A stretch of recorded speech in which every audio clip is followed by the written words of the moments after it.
নমস্কার বন্ধুরা, কেমন আছেন সবাই? আশা করি সকলেই ভালো আছেন।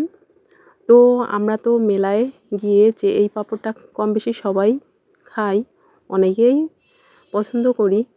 তো এই মেলায় যে পাঁপড়টা বানায় সেটা সম্পূর্ণ ভিডিওটা আমি করেছি।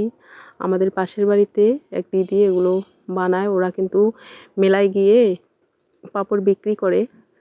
তো সেখান থেকে ভিডিওটা করা।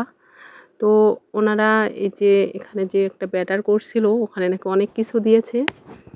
সিক্রেট তেমনভাবে সেরকম বলে না যে ময়দা টয়দা, ওখানে বেসন আরও অনেক কিছু দেয় আর কি।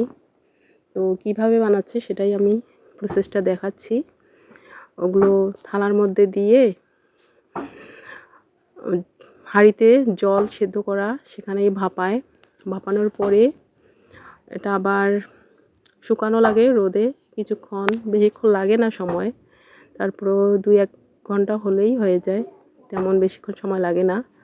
তো আমরা সেদিন ব্রিজে গিয়েছিলাম, ওনারা ওখানে গিয়েছিল, ওখানে এই যে পাঁপড়টা ভাজছিল সেটাও ভিডিও করেছি। কে কে এই পাঁপড়টা পছন্দ করেন অবশ্যই কমেন্ট করে জানাবেন। আর ভিডিওটা কেমন লাগলো অবশ্যই কমেন্ট করে জানাবেন। ভালো থাকবেন, বাই।